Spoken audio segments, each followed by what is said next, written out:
এতিয়া কিছু মাহৰ পৰা বিশেষকৈ যোৱা ৮-৯ মাহৰ পৰা এনেকুৱা যে লাগিছে যে বিজেপি দলৰ বেয়া দিন আৰম্ভ প্ৰতিটো মাহত বিজেপি দলৰ তেওঁলোকৰ যে ভিতৰত কিমান যে তেওঁলোকে পইচা প্ৰতি লোভীয়া মাটি প্ৰতি লোভীয়া ধন সম্পত্তি লৈ তেওঁলোকে বাস্তৱ তেওঁলোকে ৰাজনীতি কৰি আছে প্ৰত্যেক মাহত কিছু তথ্যবোৰ আমি গম পাইছো কিয় আজিৰ পৰা ৮ মাহ আগত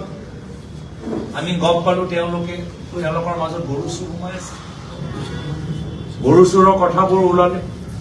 তাৰপিছত অলপ দিনৰ পিছত আমি কি দেখা পালো যে 2-3-4 মাহ 5 মাহ আগত যে ধেমাজিৰ ভিতৰত তেওঁলোকে চাউল চুৰ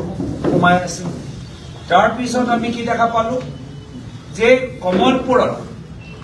যেতিয়া তাত কমলপুৰৰ বিধায়কে ৰাইজক সুধিছে যে আপোনালোকে বিশ্বাস কৰেনে যে হিমন্ত বিশ্ব শৰ্মা ডাঙৰীয়া অসমৰ মুখ্যমন্ত্ৰী জুবিনদাৰ ক্ষেত্ৰত ন্যায় প্ৰদান কৰিব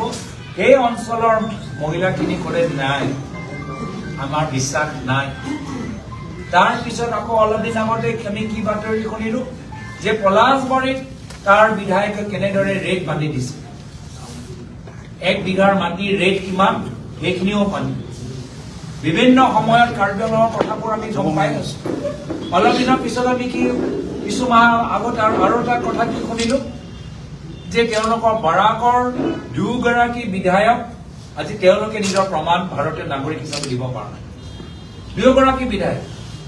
যি দলে জাতি মাটি ভেটি নামত আহিলে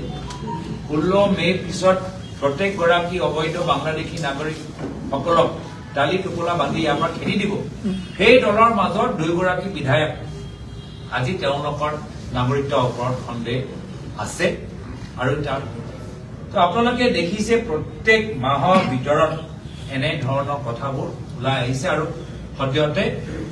বিজেপি দলৰ জুম মিটিং কথাবোৰো বাতিল হৈ গৈছে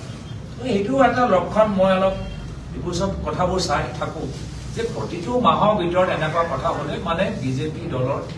লক্ষণটো ইমান ভাল নহয় আৰু তেওঁলোকৰ দলৰ পতনৰ মূল কাৰণে হ'ল হিমন্ত বিশ্ব শৰ্মা বিজেপি দলৰ আগন্তুক নিৰ্বাচনত তেওঁলোকৰ পতনৰ মূল কাৰণ হ'ল হিমন্ত বিশ্ব শৰ্মা আমাৰ অসমৰ সমাজৰ মাজত আজি সকলোৰ মাজত